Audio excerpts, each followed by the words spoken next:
Hi Led Zeppelin fans and poster collectors, thanks for coming by PosterCentral.com's video blog.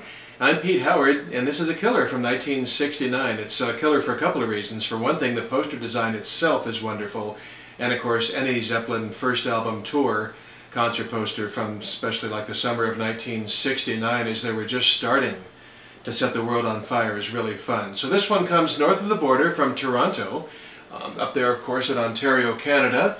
Here's a little top-to-bottom scan of it, and this is a paper concert poster that in this particular case was dry-mounted to stiff poster board, so it's very easy for me to handle, but originally it was printed on paper, and that's the way most of them will be found. Now this is interesting date. It's notice it says, pay no attention to the Mighty Monday. That's just a nickname for the night, but it is August 18th of 1969. If you know your rock history, you know that the Woodstock Music Festival was Friday, Saturday, and Sunday, about 400 miles away, and then it actually concluded Monday morning, in fact, August 18th. Remember the movie Woodstock with Hendrix playing in the morning and most of the people gone? So this is the day. Can you imagine somebody seeing Hendrix at Woodstock that Monday morning, making the 400-mile drive and catching the second show for this in Toronto? Maybe there's one soul who did it. I would sure love to see his story. But anyway, so it's really nice timing in rock history, you know, right after the Woodstock weekend.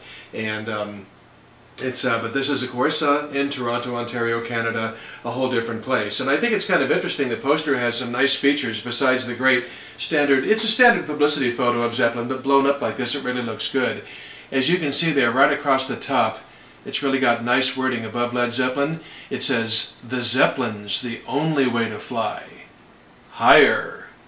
So, you know, you had that, all that drug wordplay and everything, which was really fun and undoubtedly escaped many of the authorities. I think it's interesting, too. Led Zeppelin, the way it's presented here, is very much in the Atlantic Records sort of logo style they were using at the time in '69. So I got to think the poster artist just sort of copped that from Atlantic Records artwork. And notice below Zeppelin it says Edward Bear. That was a Canadian pop group. And the venue is the Rockpile in Toronto. See where it says there, the Rockpile. Rockpile was actually a old converted 6-story Masonic temple in Toronto, and it was sort of converted into what the Toronto Canadians had hoped would be their Fillmore East, if you will. It was a nightclub, not quite a nightclub, it was a music hall, you know, with the nickname of the Rockpile. And it wasn't open that long, I think only a year and a half or 2 years or something as the Rockpile. I mean, the building still stands and houses many events, but this Rockpile concert hall concept was just short-lived, a year and a half or 2 years, but everybody seemed to play there who came through Toronto, including The Who and Chuck Berry and the Grateful Dead and all kinds of other great bands.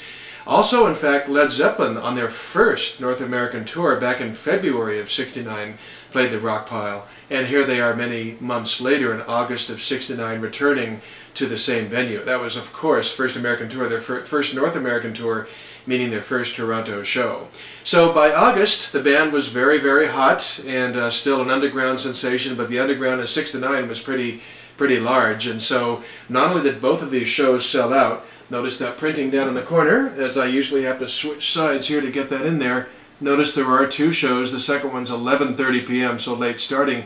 Both shows easily sold out. In fact, they didn't have to go to the expense to make posters unless the posters helped that. And a couple thousand people were turned away. It was really a scene. It was really, you know, interesting how they hadn't broken through to AM radio yet with Whole Lotta Love. That would be at least a couple of months away, but they were just really becoming a worldwide sensation by this point. So a couple thousand people turned away, and in the Rockpile there were no seats. Everybody came in, they rushed in and sat on the floor cross-legged. Those of you who went to shows in the late '60s, it sounds preposterous today. You don't get in as many people that way, but then when the band came out, of course, everybody stands up, and Sardine stands up by the stage. And the balcony did have standing if people wanted to do that.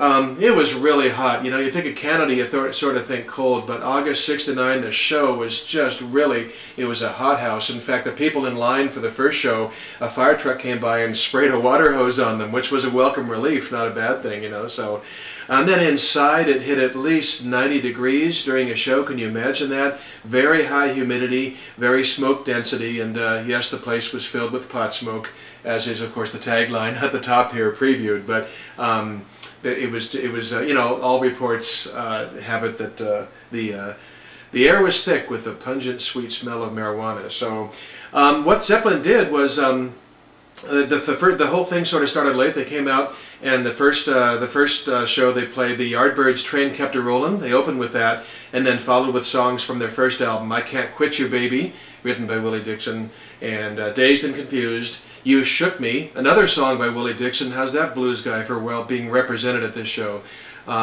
And after You Shook Me was How Many More Times, with lots of things worked in, like the Lemon Song. Then the second show started, and things were much more relaxed. The first show was really rushed and frantic. Of course, any of us would still give our eye teeth to have been at the first show.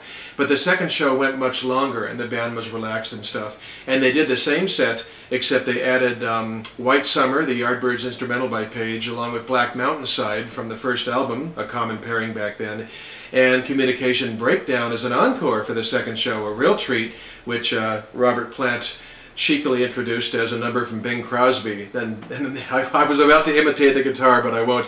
Then they went into Communication Breakdown. And in the second show, How Many More Times was about 20 minutes and included snatches of Bolero and Smokestack Lightning and the Yardbirds Over Under Sideways Down.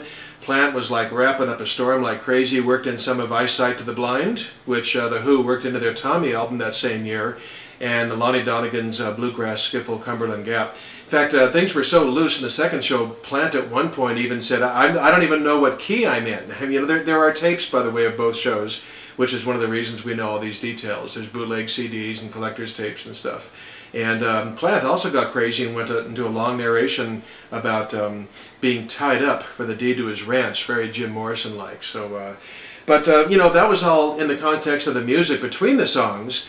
Plant told the audience during the first show, he said, we've just come from San Antonio, Texas, and we got hassled like crazy for our long hair, so it's nice to be black, and it's nice to be back into the comfortable, more liberal confines of Toronto and Canada. I know I was in Canada in the very early 70s. Long hair was very tolerated, even by really old folks. It was really amazing. And then in the second show, Plant really has to just riff on the heat inside. It's amazing. Plant says literally, it's so bloody hot in here, everything seems to be going out of tune.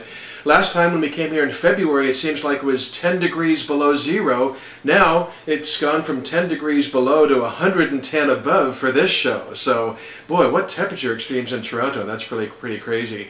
So there was actually a delay, by the way, between these shows. There was a delay of 90 minutes, and it turned out that Zeppelin's notorious manager Peter Grant was hassling the promoters backstage and demanding more money. It turns out when Zeppelin played here in February of '69, there's a separate poster for that, by the way, the band was paid $2,000, and they had signed for this show. They were getting now $8,000 or $4 grand a set. And you know, back in February, Peter Grant had made an agreement with the promoters to pay for the old price or maybe a slight raise, and now he was really demanding their full price, and the promoters were being steadfast and saying no. But of course, ultimately, Peter Grant held all the cards because his band was, you know, close to going on, and the audience was there and pumped up and revved up, and it could have been a riot resulting if they didn't come out. So that sort of reminds me of, that's like the bad side of the coin, when Brian Epstein booked all the Beatles shows in England, and then in early '63 they hit big with a #1 single, Please Please Me, a #1 album, Please Please Me. Brian Epstein honored all the agreements he had made when the Beatles were a really cheap act. And even with a #1 album and single, the Beatles were still playing shows for $500 a throw in many venues. But Peter Grant, what would this be, 6 years later, would have none of that. He was negotiating for the band, and some lawyers would say that's the right thing to do, and other people would say it was not the honorable thing to do. But anyway, it's an interesting tidbit about the show. August 18th, 1969. If you like all of pop culture, you might note that a couple of American actors of note were born on this exact day, and that would be Edward Norton and Christian Slater. And I guess that means they have to get the poster for their walls, doesn't it? Anyway, thanks a lot for coming by. Great fun poster from Zeppelin's earliest. I think it might be certainly one of the 3 best from 1969. It might be my favorite Zepp poster from their first year. It's just a killer concert poster. So I hope you enjoyed seeing it. I enjoyed talking about it. And thanks for dropping by. We'll see you next time. Bye-bye.